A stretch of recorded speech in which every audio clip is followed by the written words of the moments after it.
Antes de começar, vamos orar? Espírito Santo, te damos graças, Senhor, por mais esse dia, mais essa leitura, Deus. Nós bendizemos o teu nome, Senhor, pelas tuas misericórdias que nos alcançam a cada manhã, Senhor. Esteja conosco, Senhor, nessa leitura, trazendo revelações, trazendo, Senhor, uma palavra viva, Senhor, uma direção, Senhor, uma instrução, Deus. Que nós possamos nos alimentar, Senhor, da Tua Palavra, que possamos estar firmados, Senhor, na rocha. Pai, em nome de Jesus, nós Te louvamos, em tudo damos graça. Amém. Muito bom dia, boa tarde, boa noite, né? Seja bem-vindo ao dia 35, né? Já estamos aí há quase 40 dias. Glória a Deus por isso, glória a Deus pela Tua companhia, estar aqui também. Pela tua constância, pela tua fidelidade, disciplina ao Senhor. Isso é muito, muito maduro, né? E a maturidade espiritual é essencial, né? Graças a Deus. Hoje a gente vai estar lendo Levítico do 11 ao 13. Eu quero lembrar você de estar inscrito no canal para poder ativar o sininho, né? Para poder receber as notificações todos os dias da leitura. Então vamos começar. Levítico 11. O Senhor falou a Moisés e a Arão, dizendo-lhes: digam aos filhos de Israel: de todos os animais que existem sobre a terra são estes que vocês podem comer, todos os que têm unhas fendidas, cujo casco se divide em dois, e que ruminam. Estes vocês podem comer. Mas dos que ruminam ou dos que têm casco dividido, são estes que vocês não podem comer. O camelo que rumina, mas não tem casco dividido, este será impuro para vocês. O arganaz, porque rumina, mas não tem casco dividido, este será impuro para vocês. A lebre, porque rumina, mas não tem casco dividido, esta será impura para vocês. Também o porco, porque tem unhas fendidas e o casco dividido, mas não rumina, este será impuro para vocês. Não comam da sua carne, nem toquem no seu cadáver. Estes animais serão impuros para vocês. De todos os animais que há nas águas, vocês podem comer os seguintes: todo o que tem barbatana e escamas nos mares e nos rios, esses vocês podem comer. Porém, o que não tem barbatanas nem escamas nos mares e nos rios, todos os que enxameiam as águas e todo ser vivo que há nas águas, estes serão abominação para vocês. Vocês devem considerá-los uma abominação. Não comam da sua carne e abominem o cadáver desses animais. Todo o que nas águas não tem barbatanas ou escamas será abominação para vocês. Das aves, estas vocês abominarão. Não se comerão, serão abominação. A águia, o urubu e a águia marinha, o milhano e o falcão, segundo a sua espécie. Todo corvo, segundo a sua espécie. O avestruz, a coruja, a gaivota, o gavião, segundo a sua espécie. O mocho, o corvo marinho, a ibis, a gralha, o pelicano, o abustre, a cegonha, a garça, segundo a sua espécie. A polpa e o morcego. Todo inseto que voa e que anda sobre 4 pés será abominação para vocês. Mas de todo inseto que voa, que anda sobre 4 pés, cujas pernas traseiras são mais compridas, pode saltar com elas sobre a terra. Estes vocês podem comer. Deles vocês podem comer estes: a locusta, segundo a sua espécie, o gafanhoto devorador, segundo a sua espécie, o grilo, segundo a sua espécie, e o gafanhoto, segundo a sua espécie. Mas os outros insetos que voam e que têm 4 pés serão abominação para vocês. E por estes vocês se tornam impuros. Quem tocar o cadáver deles ficará impuro até a tarde. Quem levar o cadáver desses animais deverá lavar as suas roupas e ficará impuro até a tarde.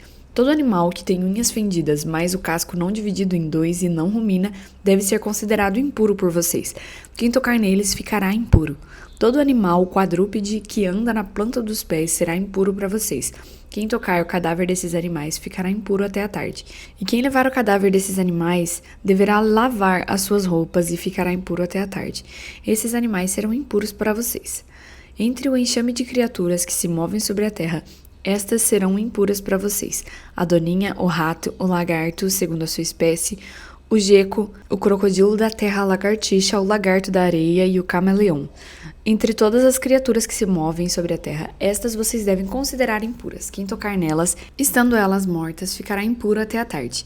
E tudo aquilo que sobrecair qualquer um desses animais, estando eles mortos, ficará impuro. seja vaso de madeira, roupa, pele, pano de saco ou qualquer instrumento com que se faz alguma obra. Deverá ser posto em água e ficará impuro até a tarde. Depois ficará puro. E todo vaso de barro, dentro do qual cair alguma coisa deles, tudo o que houver nele ficará impuro. O vaso deverá ser quebrado. Todo alimento que se come preparado com aquela água ficará impuro, e todo líquido que se bebe, se estiver naquele vaso, ficará impuro. E aquilo sobre o que cair alguma coisa do seu corpo morto ficará impuro. Se for um forno ou fogareiro de barro, serão quebrados. São impuros. Portanto, vocês o devem considerar impuros. Porém, a fonte ou a cisterna em que se recolhem as águas será pura. Mas quem tocar no cadáver desses animais ficará impuro. Se do seu cadáver cair alguma coisa sobre alguma semente de semear, esta estará pura. Mas se alguém derramar água sobre a semente, e se do cadáver cair alguma coisa sobre ela, será impura para vocês. Se morrer algum dos animais que vocês podem comer, quem tocar no seu cadáver ficará impuro até a tarde. E quem comer do cadáver desse animal, lavará suas roupas e ficará impuro até a tarde. E quem levar o corpo morto desse animal deverá lavar as suas roupas e ficará impuro até a tarde. Também dos que se movem sobre a terra. Todo animal que rasteja sobre o chão será impuro. Não se comerá. Tudo o que anda sobre o ventre e tudo o que anda sobre 4 pés ou que tem muitos pés, entre todas as criaturas que se movem sobre a terra, não comam, porque são abominação. Não se façam abomináveis por nenhuma dessas criaturas, nem se contaminem por meio delas, para que vocês não fiquem impuros. Eu sou o Senhor, o Deus de vocês. Portanto, consagrem-se e sejam santos, porque eu sou santo. E não se contaminem por nenhuma dessas criaturas que rastejam sobre o chão, entre todas as criaturas que se movem sobre a terra. Eu sou o Senhor, que os tirei da terra do Egito, para que eu seja o Deus de vocês. Portanto, sejam santos, porque eu sou santo. Esta é a lei a respeito dos animais, das aves, de todo ser vivo que se move das águas e de toda criatura que rasteja sobre o chão, para fazer diferença entre o impuro e o puro, e entre os animais que se podem comer e os animais que não podem ser comidos. Levítico 12. O Senhor disse a Moisés: diga aos filhos de Israel, se uma mulher receber e tiver um menino, ficará impura durante 7 dias. Como nos dias da sua menstruação ficará impura, e no 8º dia o menino será circuncidado. Depois ela ficará 33 dias a purificar-se do seu sangue. Nenhuma coisa santa tocará, nem entrará no santuário, até que se cumpram os dias da sua purificação. Mas se tiver uma menina, ficará impura durante 2 semanas, como na sua menstruação. Depois ficará 66 dias a purificar-se do seu sangue. E cumpridos os dias da sua purificação pelo nascimento de um filho ou de uma filha, trará ao sacerdote à porta da tenda do encontro um cordeiro de 1 ano por holocausto e um pombinho ou uma rolinha por oferta pelo pecado. O sacerdote oferecerá esse sacrifício diante do Senhor e pela mulher. Fará expiação e ela será purificada do fluxo do seu sangue. Essa é a lei a respeito da que der à luz a um menino ou uma menina.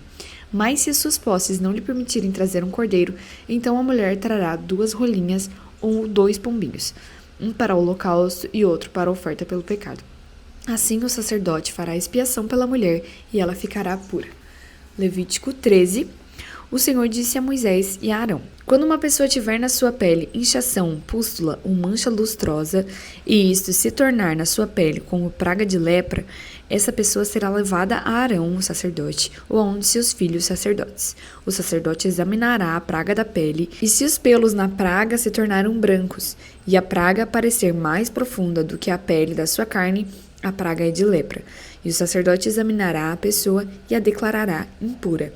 Se a mancha lustrosa na pele for branca e não parecer mais funda do que a pele, e os pelos não se tornarem brancos, então o sacerdote encerrará por 7 dias a pessoa que tem praga. No 7º dia o sacerdote a examinará.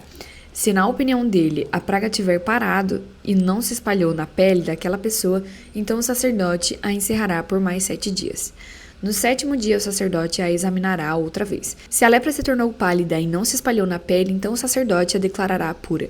É apenas uma pústula. A pessoa lavará suas roupas e estará pura. Mas se a pústula se espalha muito na pele, depois que a pessoa se mostrou ao sacerdote para sua purificação, terá de se mostrar outra vez ao sacerdote. Este a examinará. E se a pústula tiver se alastrado pela pele, o sacerdote declarará que a pessoa está impura, é lepra. Quando uma pessoa tiver praga de lepra, será levada ao sacerdote. Este a examinará. E se houver inchação branca na pele, a qual tornou os pelos brancos, e houver carne viva na inchação, é lepra crônica na pele. Portanto, o sacerdote declarará que a pessoa está impura. Não encerrará essa pessoa, porque está impura. Se a lepra se espalhar de todo na pele e cobrir toda a pele da pessoa que tem lepra, desde a cabeça até os pés, quanto podem ver os olhos do sacerdote, então este a examinará. Se a lepra cobriu toda a carne, o sacerdote declarará que a pessoa que tem essa mancha está pura. A lepra tornou-se branca, a pessoa está pura. Mas no dia em que aparecer nela carne viva, será impura. Ao ver a carne viva, o sacerdote declarará que a pessoa está impura. A carne viva é impura, é lepra. Se a carne viva mudar e ficar de novo branca, então a pessoa virá ao sacerdote e este a examinará. Se a lepra se tornou branca, então o sacerdote declarará que a pessoa que tem a praga está pura. Quando sarar a carne em cuja pele houver uma úlcera, e no lugar da úlcera aparecer uma inchação branca ou mancha lustrosa, de um branco que puxa para o vermelho, a pessoa terá de se mostrar ao sacerdote. O sacerdote examinará a inchação, e se ela aparecer mais profunda do que a pele, os seus pelos se tornarem brancos, o sacerdote declarará que a pessoa está impura. É praga de lepra, que brotou da úlcera. Porém, se o sacerdote a examinar e nela não houver pelos brancos, e ela não estiver mais profunda do que a pele, porém pálida, então o sacerdote encerrará essa pessoa por 7 dias. Se a inchação se espalhar na pele, o sacerdote declarará que a pessoa está impura, é lepra. Mas se a mancha lustrosa parar no seu lugar, não se espalhando, é cicatriz da úlcera. O sacerdote, pois, declarará que a pessoa está pura. Quando na pele houver queimadura de fogo, e a carne viva da queimadura se tornar em mancha lustrosa, de um branco que puxa para o vermelho ou para o branco, o sacerdote a examinará. Se os pelos da mancha lustrosa se tornaram brancos e ela parece mais profunda do que a pele, é lepra que brotou na queimadura. O sacerdote declarará que a pessoa está impura. É a praga da lepra. Porém, se o sacerdote a examinar e não houver pelos brancos na mancha lustrosa, e ela não estiver mais profunda do que a pele, mas for de cor pálida, o sacerdote encerrará a pessoa por 7 dias. Depois, no 7º dia, o sacerdote a examinará. E se a mancha tiver se alastrado pela pele, o sacerdote declarará que a pessoa está impura. É praga de lepra. Mas se a mancha lustrosa parar no seu lugar e não se espalhar na pele, mas se tornou pálida, é inchação da queimadura. Portanto, o sacerdote declarará que a pessoa está pura, porque é cicatriz da queimadura. Quando o homem ou uma mulher tiver praga na cabeça ou no queixo, o sacerdote examinará a praga. Se ela parece mais profunda do que a pele e nela houver pelos finos amarelados, o sacerdote declarará que a pessoa está impura. É micose, é lepra da cabeça ou do queixo. Mas se o sacerdote, havendo examinado a praga da micose, achar que ela não parece mais profunda do que a pele, e se nela não houver pelos pretos, então o sacerdote encerrará a pessoa que tem a praga da micose por 7 dias. No 7º dia, o sacerdote examinará a praga, e se a micose não tiver se espalhado e nela não houver pelos amarelos, e a micose não parecer mais profunda do que a pele, então a pessoa será rapada, mas não se rapará a micose. O sacerdote por mais 7 dias encerrará a pessoa que tem a micose. No 7º dia, o sacerdote examinará a micose, e se ela não tiver se alastrado pela pele e não parecer mais profunda do que a pele, o sacerdote declarará pura essa pessoa. Ela lavará suas roupas e estará pura. Mas se a micose, depois da sua purificação, tiver se espalhado muito na pele, então o sacerdote a examinará. E se a micose tiver se espalhado na pele, o sacerdote não precisa procurar pelos amarelados. Está impura. Mas, se na opinião do sacerdote a micose parou e os pelos pretos cresceram nela, a micose está sarada e a pessoa está pura, e o sacerdote declarará que ela está pura. E quando um homem ou uma mulher tiver manchas lustrosas na pele, então o sacerdote examinará a pessoa. Se na pele aparecerem manchas pálidas, brancas, é uma pequena ferida branca que brotou na pele. A pessoa está pura. Quando os cabelos do homem lhe caírem da cabeça, é calva. Contudo, está puro. Se lhe caírem na frente da cabeça, é anticalva. Contudo, está puro. Porém, se na calva ou na anticalva houver praga branca que puxa para o vermelho, é lepra, brotando na calva ou na anticalva. O sacerdote examinará o homem, e se a inchação da praga na sua calva ou anticalva está branca, puxando para o vermelho, como parece a lepra na pele, aquele homem é leproso, está impuro, o sacerdote declarará que ele está impuro. A sua praga está na cabeça. As roupas do leproso em que a praga está serão rasgadas, e os seus cabelos deixados sem pentear. Com a mão sobre a boca gritará: impuro, impuro! E será impuro durante os dias em que a praga estiver nele. Está impuro, habitará só, e a sua habitação será fora do arraial. Quando também alguma roupa houver praga de mofo, ou roupa de lã ou de linho, seja na urdidura, seja na trama de linho, ou em lã, em couro ou em qualquer objeto feito de couro, se a praga for esverdeada ou avermelhada na roupa, na pele, na urdidura ou na trama, em qualquer coisa feita de couro, é a praga de mofo, e deverá ser mostrada ao sacerdote. O sacerdote examinará a praga e encerrará por 7 dias aquilo que tem a praga. Então, se no 7º dia examinar a praga, e se ela estiver se alastrado pela roupa, na urdidura ou na trama, seja no couro, seja qual for a obra em que se empregue, é mofo que se espalha, e isso é impuro. Ele queimará aquela roupa, seja a urdidura, seja a trama de lã, de linho ou qualquer coisa feita de couro em que se acha a praga, pois é mofo que se espalha. Tudo deverá ser queimado. Mas se o sacerdote examinar e a praga não tiver se espalhado na roupa, nem na urdidura, nem na trama, nem em qualquer coisa feita de couro, então o sacerdote ordenará que se lave aquilo em que havia a praga, e o encerrará por mais 7 dias. O sacerdote, examinando a coisa em que havia a praga, depois de lavada aquela, se a praga não mudou a sua cor nem se espalhou, está impura e terá de ser queimada com fogo. É mofo que se espalha, seja no avesso ou no direito. Mas se o sacerdote examinar a mancha e esta se tornou pálida depois de lavada, então rasgará aquela parte da roupa, do couro, da urdidura ou da trama. Se a praga ainda aparecer na roupa, quer na urdidura, quer na trama ou em qualquer coisa feita de couro, é mofo que se espalha e com fogo terá de ser queimado aquilo em que está a praga. Mas a roupa, quer na urdidura, quer na trama ou qualquer coisa feita de couro que você lavar e de que a praga desaparecer, deve ser lavada mais uma vez e estará pura. Esta é a lei a respeito da praga do mofo da roupa de lã ou de linho, quer na urdidura, quer na trama, ou de qualquer coisa feita de couro, para se poder declará-las puras ou impuras. Esse foi o dia 35. Eu espero você aqui amanhã para o dia 36. Que Deus abençoe a sua vida poderosamente. Até amanhã.